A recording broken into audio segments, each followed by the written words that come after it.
Hello students and welcome to Learn with Hema's class. Complete explanation with complete solution is my aim. In my channel I shall be covering the entire syllabus of English subject from grades 5th to 10th including grammar. So don't miss the chance. Subscribe my channel now to stay tuned with your English subject. Also share the channel with others so that you can help them. My today's topic is from class 9th. Unit 1 1.3 Have you ever seen? My dear students, this chapter is based on basically homographs. We have done homographs before also in 7th standard also in 8th standard also. What are homographs? Homographs are words with same spelling but they mean different in different context. Sometimes according to the usage of the words in a sentence, we tell their meaning, that what do they mean. Now there are certain homographs.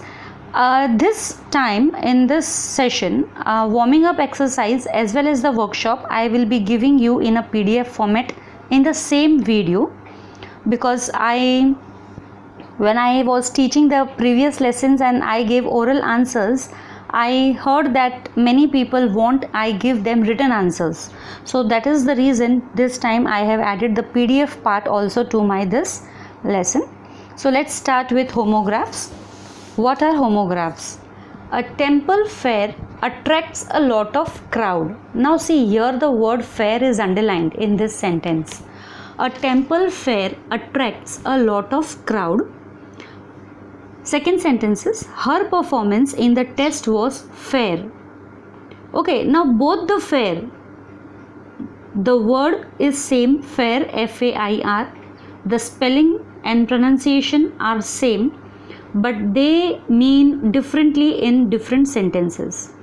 For example, in the first sentence, fair, they mean as if mela. Hindi mein we call it a mela, where you have all the kind of swings, eatable stalls, games, all these things. And the second sentence in fair, fair means it was not like, it was good. Her performance in the test was fair. That is, you judge the performance, how it was, very good, good, like that. So it was fair. Also one fair is how the color of your skin, that also you can give the example over here, the color of your skin. Like see, the girl is so fair or the girl is dark. So when we use the word fair, that means we mean to say gora hai ya gori hai, right? The color of the skin, that is also fair. So this also we can use as a homograph. Second example is there, rose. A rose is the king of flowers. Now here rose is a noun. Rose is a king of flowers, that is, rose is a name of a flower. Secondly, the sun rose with a golden glow.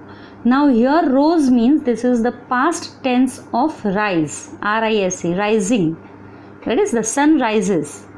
But here the sun rises, instead of sun rises, we use the past tense of rise, that is rose. The sun rose with a golden glow. So both the rose, spelling is same, pronunciation is same, but meanings are different. So such kind of words, when we spell them correctly the same way, when we pronounce them the same way, then these words are called as homographs. As I said, I will be giving you warming up exercise and workshop at the end with a PDF format, in a PDF format. So I will not do it right now, and right now I will go back to the poem Have You Ever Seen? Have you ever seen?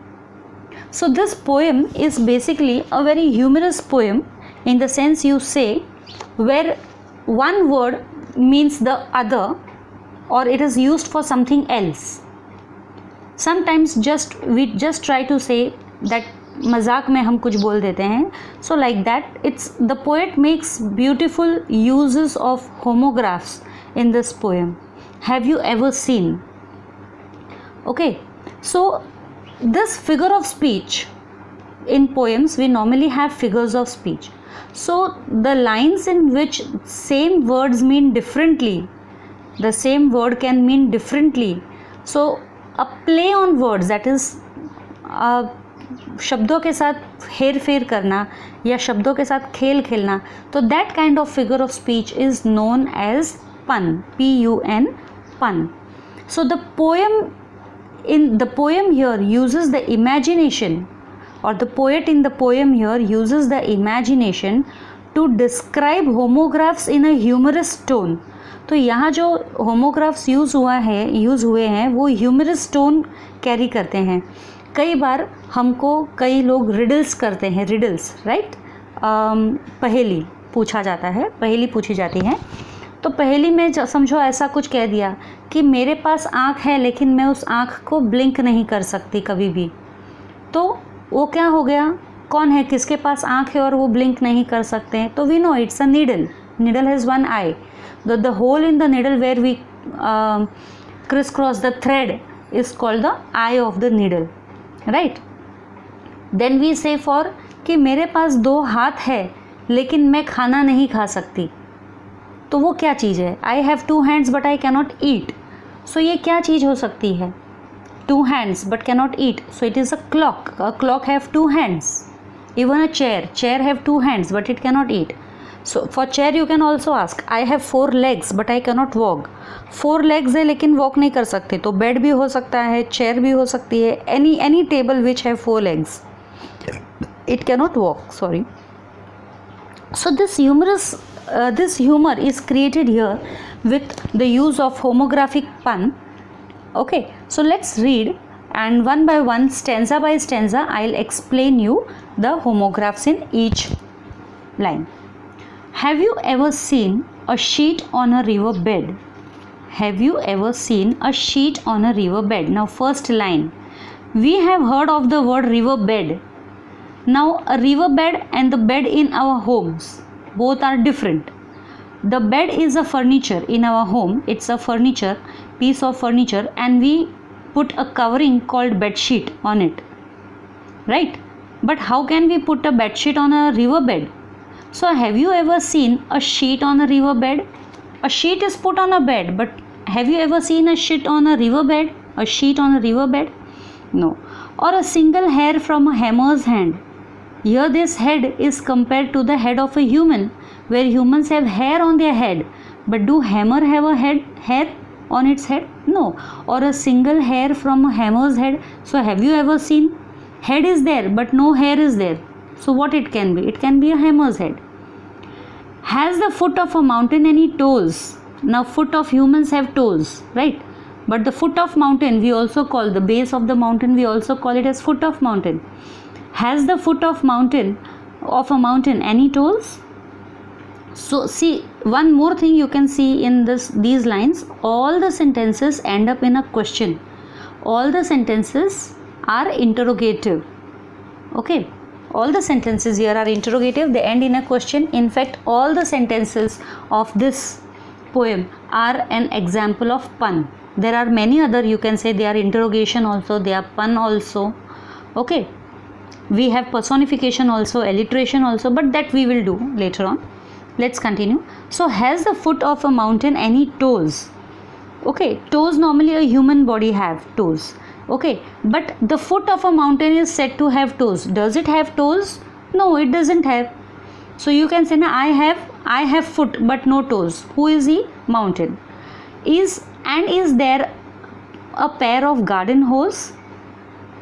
See now, hose have again 2 meanings. So one hose is the long stockings or a pair of stockings which you wear. Okay, and one hose is the pipe through which you can give water in the garden areas. So hose are 2. So and is there a pair of garden hose? Now a garden hose is only single, right? But when we talk of hose, we remember of a pair of stockings also, and therefore it is asked, and is there a pair of garden hose? See, it is asked a pair of. Garden hose is single only, but it is asked a pair of garden hose because it means that hose as a stocking. So here again it's a pun. Does the needle ever wink its eye? Second stanza I have started now. Does the ever needle wink its eye? So the poet refers to the needle's eye and wonders if it winks like a human eye. Why doesn't the wing of a building fly? Now the wings of a building are being here compared to the wings of birds. So here he is assuming that just like the wings of the birds help them to fly, the wings of the building should also help them to fly. So it is humorous how funny it will look if a building is flying, right? Can you tickle the ribs of a parasol? Now parasol is nothing but umbrella. Okay, can you tickle the ribs? Now in umbrella you see the sticks are there. When you open the umbrella you see there are sticks opened, right? वो उनकी जैसे हमारी हड्डियाँ होती है, रीढ़ की हड्डियाँ बोलते हैं ना, we have bones, a structure, ribs, right? So ये जो स्ट्रक्चर है इनको अगर कोई गुदगुदाएगा तो हमें गुदगुदी होती है and then we start laughing. तो लेकिन ऐसा ही सेम केस अगर हम अम्ब्रेला के, पैरासोल के और टिक्स के साथ में करें तो क्या वो हंसेंगे? रिब्स के साथ में करेंगे अम्ब्रेला के तो नहीं, वो नहीं हंसेगा क्योंकि इट्स एन इनएनिमेट थिंग. तो but still can you tickle the ribs of a parasol? It has been asked. Okay, so the ribs of an umbrella are homographically spoken about as if they are the ribs of the human body which we can tickle. Or open the trunk of a tree at all, last line of second stanza, or open the trunk of a tree at all. Now the two meanings of trunk, one is the trunk of a tree, but open the trunk means trunk is a thing, a box type thing. In olden days पेटी होती थी बड़ी, metal की बनी हुई पेटियाँ बड़ी बड़ी, उनको ट्रंक कहते थे. तो ओपन द ट्रंक, तो अब सूटकेस पेटी तो हम खोल सकते हैं, ओपन कर सकते हैं, बट ट्री के ट्रंक को कैसे ओपन करेंगे? और open the trunk of a tree at all. So he talks about the trunk of a tree. The poet here talks about the trunk of a tree and the object trunk, that is a large wooden box for storing clothes, or it can be a metal box also, and is asking whether the tree trunk will open like that trunk, that is the wooden box. Third stanza, are the teeth of a rake ever going to bite? Now rake is an instrument which we normally use for farming. So it has, like how a fork have teeth, same way rake is there. So the poet has made a reference to the teeth of a rake which he compares to the human teeth, and he asks questions whether they can bite like human teeth do. Of course they cannot bite, but still here a use of pun. So that is why it is said it's a humorous use is made. Have the hands of a clock any left or right? See, we go left, we go right. But the hands of a clock, they keep on moving. The right hand comes to the left also and the left hand goes to the right also and keeps on moving all the round. So do they have any left or right? No, they don't have, but this question is just asked humorously. Hands are like, as our hands have left hand and right hand, we have. The clock's hands don't have like that. Can the garden plot be deep and dark? Now plot over here, this have two meanings again. One plot is a secret or a planned secret, and the other plot is a piece of land. So here the garden plot is a piece of land, but the other plot, that is a secret planning, it can be deep and dark. But how can the garden plot be deep and dark? So there is a comparison, humorous comparison again. And what is the sound of a bird's bark? Birch is a bird. Birch is the tree's cover. Whether the bark of a birch tree can make a sound like the bark of a dog. Dogs bark normally, right? And birch is a part of a tree. Birch of a tree can make the sound of a dog. And what is the sound of the bird's bark? The birch cannot bark, but still it has asked, then what is the sound? Because dogs bark. And bark over here is a tree's outer covering. Bark over here you can say a tree's outer covering. Thus the poet makes use of amusing puns to bring out the dual meanings of certain words. So there are double meanings of certain words. See the here also it is given hose, a flexible tube. One is a flexible tube, rubber tube, flexible tube, which we use to water the garden. Second one is a pair of stockings or tights. Then parasol means umbrella. Plot means, the word plot is also used to mean an evil or a wicked plan. Birch is a tree. Bark is a tree's part, not a branch you can say, but the covering. Okay, now the workshop has started. So I will start with the workshop in my PDF. The first question over here is, from each line in the poem, pick out the word that is a homograph. In the first stanza, second stanza and third stanza, in all the three stanzas there are four words. Each line carries a word. Okay, so one meaning and the other meaning. So two meanings. Each word in the poem over here in the lines have two meanings. So we are going to do that and write two lines from the poem which you mean the most humorous. So rather than wasting time here, I'll directly go to the PDF which I have made. So it's a warming up exercise. Okay, words that have the same spelling but different in meaning when used in different contexts are called homographs. So for example, as I had explained you this thing, now let us do some more homographs.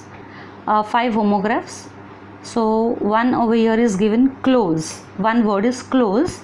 So two meanings are there of close. One close is shut. Did you close the windows before leaving the house? And second is near. The second meaning of close is near. The post office is close to the bank. You can have your own sentences. Then second example, bat.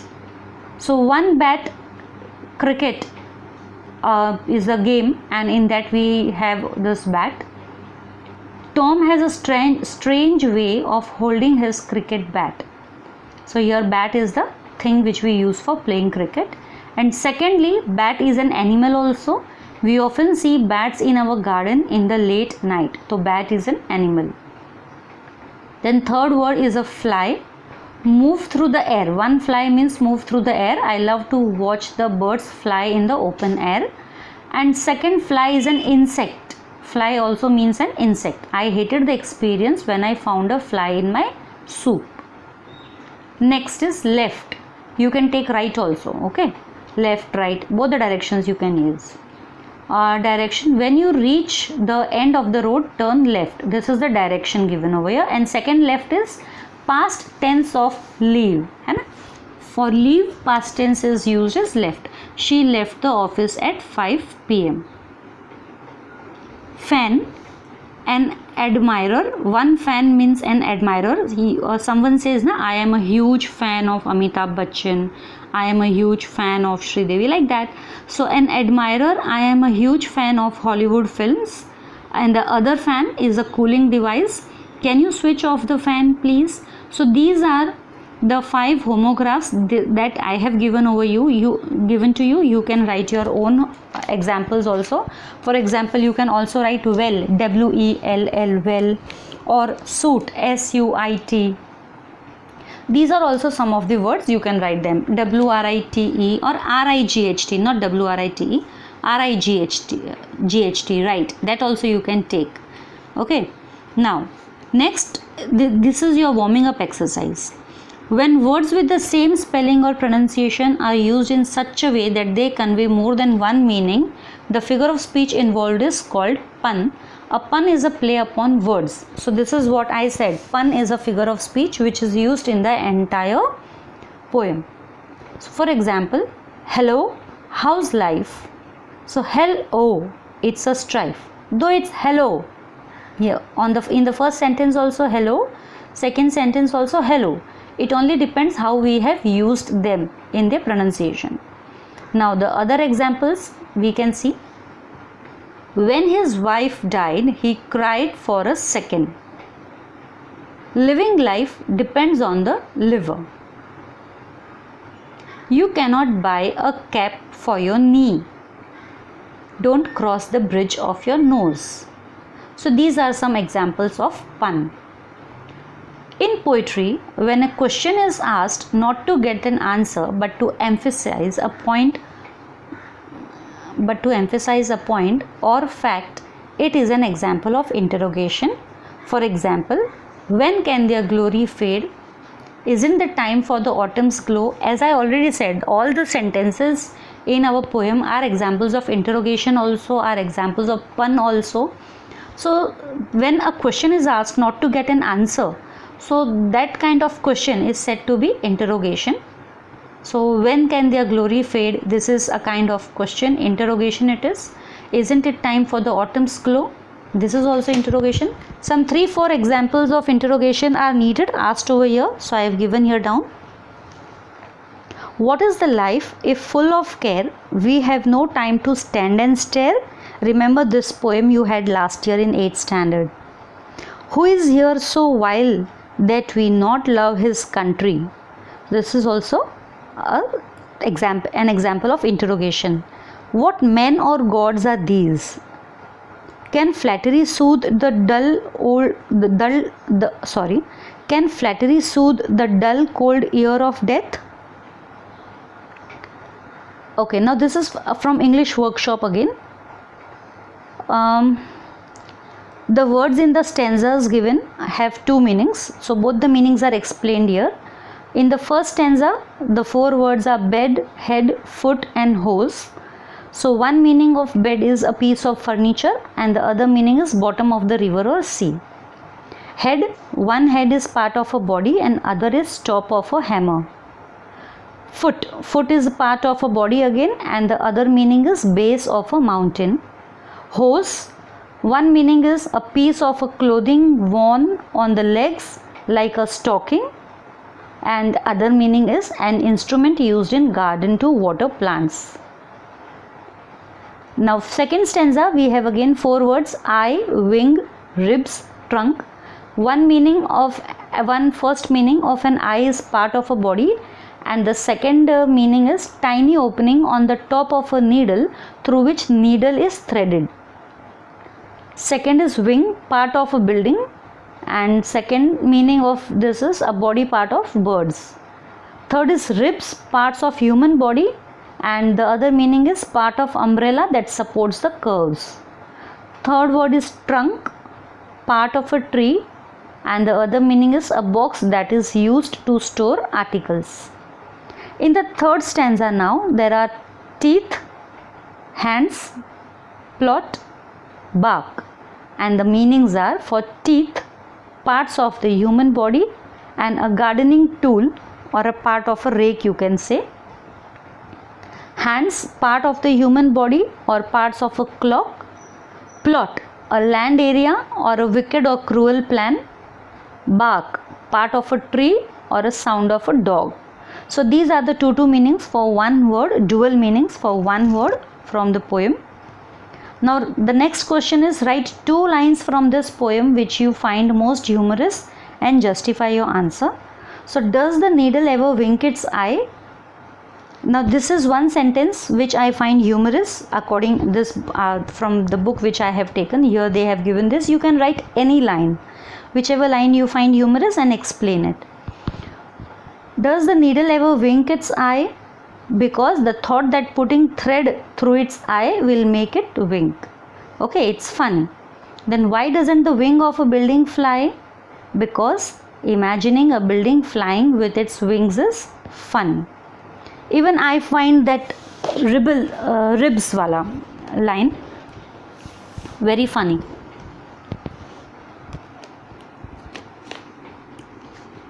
Now next, find from the poem 3 examples of each: interrogation, pun, personification and alliteration. Now 4 figures of speech are given over here. First is interrogation: does the needle ever wink its eye? As I said, all the sentences in this poem are interrogation and pun. So you can write any 3 examples for interrogation and any 3 examples for pun. For personification, I can use: does the needle ever wink its eye? This is the first, because winking is a quality which a human does, right? Human quality. And here it is given to a needle, which is a non-living. Are the teeth of a rake ever going to bite? Now biting is a human activity and the teeth of a rake cannot bite. So rake is given the human quality of biting. So this is personification. And what is the sound of a bird's bark? Now bark is the part of a tree, and it is given the human attribute, human quality of making sound. So here also this is personification. Now alliteration we have done last year also. Last 2 years we are learning what the alliteration figure of speech is, where similar sound is repeated. Okay, a single hair from a hammer's head.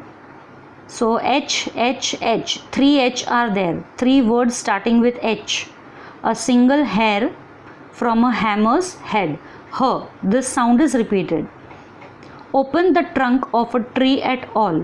Trunk and tree, TR, that is, this TR sound is repeated. So this is also alliteration. Can the garden plot be deep and dark? So deep and dark, D sound is repeated. So they are alliteration. Now the last part have come. Read the following sentences carefully, then fill in the blanks using appropriate words from the brackets to make puns. Okay. Now these are the examples. You have to make pun by using, now in the bracket some words are given, you have to use them. She had a photogenic memory but never developed it. Now photographs we develop, right, but a memory cannot be developed. She has had a photogenic memory but never developed it. He was struggling to figure out how lightning works when it struck him. Right, lightning strikes, lightning struck. So he was struggling to figure out how lightning works when it struck him. Struck him here means struck him an idea and not lightning. Okay, every calendar's days are numbered. Every calendar's days are numbered. Now numbers are already there in a calendar, right? So this is a pun again. A bicycle cannot stand on its own because it is too tired, right? When we call it too tired, 2 tires are there, na? But see how TOO2 TIRED, tired, too tired. It is written like that. I am reading a book on anti-gravity. It's impossible to put down. Now reading a book on anti-gravity and it's impossible to put down. Putting down something means gravity. Okay, putting down means it will become a gravity. I did tell you a chemistry joke, but I know I wouldn't get a reaction. Reaction means what the person would react to a joke and not a chemical reaction. So it's a pun again. What do you call Watson when Sherlock isn't around? Homeless. Now Sherlock is a detective. Stories are basically written on Sherlock Holmes, and Dr. Watson is always the character who is around Sherlock Holmes, and he is the actually author. He describes the entire thing. So what do you call Watson when Sherlock isn't around? So we call it homeless, because only when Sherlock is there, Dr. Watson is there. Otherwise Dr. Watson is never there. I would tell a history joke, but it's too old-fashioned. So here these are the words: old-fashioned, history joke. Can a joke be old-fashioned? No. So these all are puns, examples of puns. I hope you enjoyed this poem. Thank you. Take care.